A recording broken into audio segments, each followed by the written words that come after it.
越南是一个极为矛盾的国家，一方面在模仿中国，一方面又要全盘西化，一边经济在高速增长，一边灰产业愈发猖獗。那这个曾被中国统治千年的国家，未来真的能超越中国，抢先一步成为发达国家吗？大家好，我是白同学，今天我们就来聊一下矛盾的越南。越南这个国家和我们极为相似，就像是一个缩小版的中国，用着相同的农历，过着同样的春节。在整个体制上，越南遵循着社会主义，在教育方面还实行着小学、初中5-4制和3年高中的义务教育。春节晚会相似，阅兵仪式相似，就连文化方面也是一个劲的翻拍国产剧。后来自媒体兴起后，还出现了越南版的李子柒，甚至越南的大妈也同样喜欢广场舞。在治安方面，越南虽然没有缅北那么混乱，但因为隔壁就是金三角，所以也出现了严重的毒品问题。另外，也曾有美国驻军给催生出了大批的红灯区，有着和泰国一样以风俗交易为主的旅游产业。近几年来，先是耐克、阿迪等服装工厂开始大规模的迁向越南，而后三星、苹果等加工产业也都陆续的向越南迁移。除此之外，还有英特尔、松下、东芝、LG 等，后面还跟着一个李嘉诚，这就给人带来了一种越南要成为下一个世界工厂的错觉。那越南会超越中国吗？又为什么和我们如此相似呢？这个还要从它的历史说起。越南位于中南半岛，面积大约有33万平方公里，人口有9746万。第一个国家叫做蜀朝，指的就是三星堆的古蜀文明，当然这一点并没有直接证据。到了秦朝建立后，秦始皇曾派大将赵佗南征百越，统一了岭南地区，将越南北部划入了秦朝。之后秦末楚汉争霸时，赵佗又自立为王，建立了南越国。后来汉武帝覆灭南越，吞并了这块区域，将其划入了汉朝的疆域，后世称之为交趾。此后1000多年的时间里，越北一直都是中国的直属领土，但因为这片区域实在特殊，属于边境中的边境，周边不是大山就是高原，所以一直没能有效的统治。唯一能接触到的中原人就是岭南地区的少数民族，这就导致他们在思想技术上学习中原，文化习俗上又自成一脉，对中原并没有什么感情。像这种区域最容易割据，只不过就是缺少一个时机。到了唐朝末期，天下大乱，中原王朝又进入了一个新的大分裂时期，5代十国。随着大唐王朝的分崩离析，作为唐朝都护府之一的安南也趁机割据，这个就是越南的前身。安南割据之后，内部也是征伐不断，直到北宋建立的第8年，有一个叫做丁部岭的人成功统一了安南地区，建立了越南历史上第一个封建王朝丁朝。之后又获得了赵匡胤的册封，成为了中原王朝的附属国。那宋太祖为什么不吞并丁朝，直接收复这片区域呢？因为这是缓兵之计。当时刚刚结束战争，国力十分空虚，北边又有辽国和西夏，根本就腾不出手。本想着先缓一缓，结果就错过了最佳战机。赵光义上台后，曾御驾亲征，想要收复燕云16州，结果遭遇大败，最后坐着驴车漂移，解锁了高梁河车神的称号。回京之后，赵光义越想越气，恰好此时丁朝又发生政变，请求宋朝的支援，于是赵光义就立即回到岭南，想着展现自己实力的同时，正好趁机收复了越南。结果没想到将士们水土不服，不是炎热就是胀气，最后只能慌忙撤退。当然，不光是宋朝不行，之后的蒙古帝国曾3次入侵，也全部都是以失败告终。我们常说天险之地，整个越南都是天险，遭遇大军进攻就直接跑进山里，分成几十支小队游击作战，一旦打不过就跑到海上，等炎热的夏天一到，环境变得恶劣，大军自己就得撤退。直到明成祖时期，有一个叫做胡季卯的权臣篡夺了越南的城朝，开始频繁的骚扰明朝边境。朱棣一气之下发兵80万进攻越南，因为这个胡季卯是昏君，所以百姓也没有抵抗，迅速就覆灭了胡季卯的政权。然后朱棣就势力峻险，又再次收复了越南地区。结果就在明成祖去世之后，又有一个叫做黎利的人带头起义，建立了后黎朝。之后又出现了阮朝，于是越南又再次独立。直到1803年，阮朝派人出使清朝，请求改国号为南越。嘉庆帝觉得南越太狂，这片区域太大，于是就前后调换了一下，赐国号为越南。这个名称就一直延续到了今天。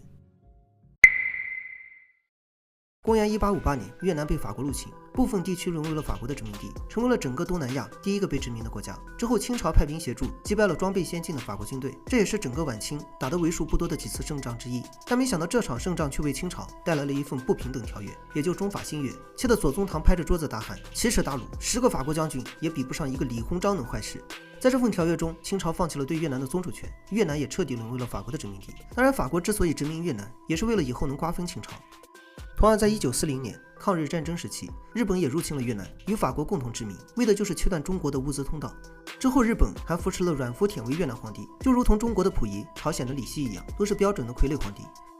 二战结束后，越南也出现过一段分裂时期。首先，越南的无产阶级革命家胡志明在越南北部建立了越南民主共和国，随后法国又卷土重来，在越南南部扶持阮福恬建立了一个越南国，随后双方就爆发了奠边府战役。当时新中国刚刚建立，同样也是百废待兴，但还是伸出了援助之手，不但援助了200多亿的资金，而且还提供了10万正规军，配置最新的装备，派遣了陈赓大将以及200多名军事顾问。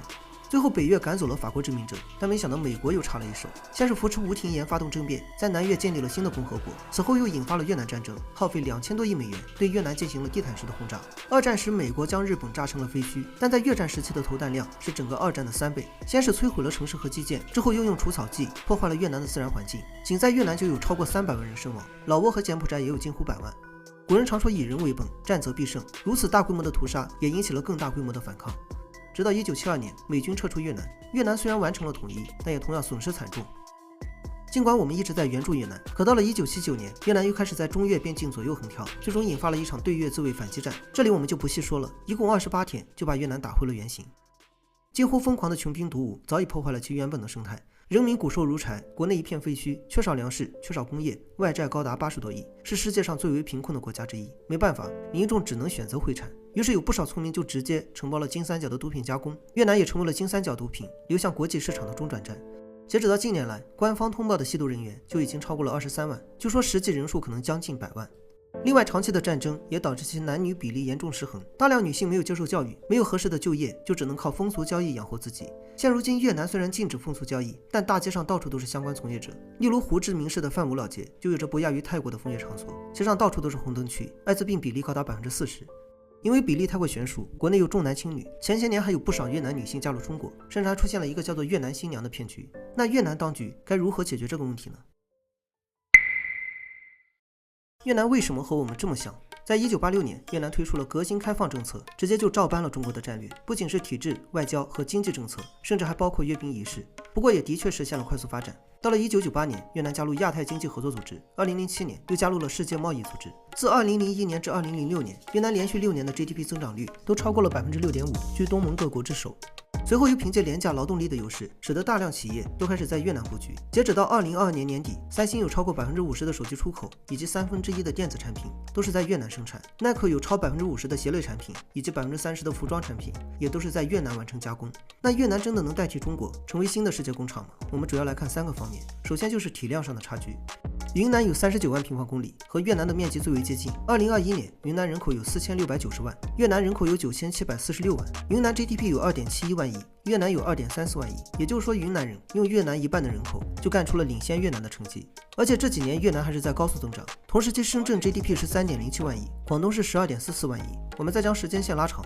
在1987年时，越南 GDP 就达到了366亿美元，而当时作为工业大省的辽宁也才只有193亿美元。这30多年越南飞速增长，2021年达到了3541亿美元，而在我们眼中开始衰退的辽宁却达到了4328亿美元。所以到底是谁在飞速增长？不过有一点可以肯定，自从李嘉诚投资后，越南的房价正在赶超中国。整个2022年，胡志明市房价涨幅超过20%，挤进了亚洲前10，均价超过了3.5万人民币，平均工资大概在3000元左右。再来看产业结构，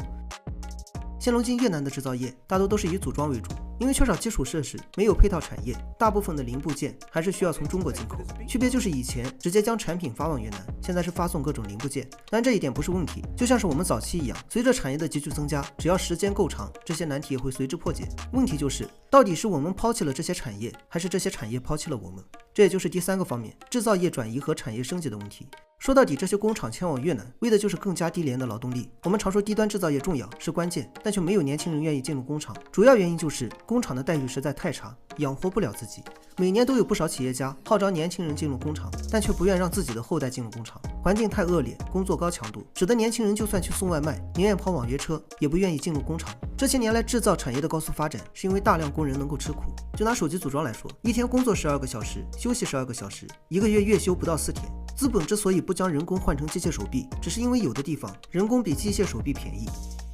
前有美国将产业转移到了日本，之后又从日本转移到了亚洲4小龙，后来中国承接了亚洲4小龙的业务，现在部分产业又转向了越南。其实大家不用太过担心，这种转移早在10年前就已经出现了，是自愿降低薪资进入工厂，还是选择进入其他行业，市场也早就已经给出了答案。之所以一些企业出现用工荒，不是因为年轻人吃不了苦，而是给的实在太少。那么今天的内容就到这里了，我是白同学，我们下次再见。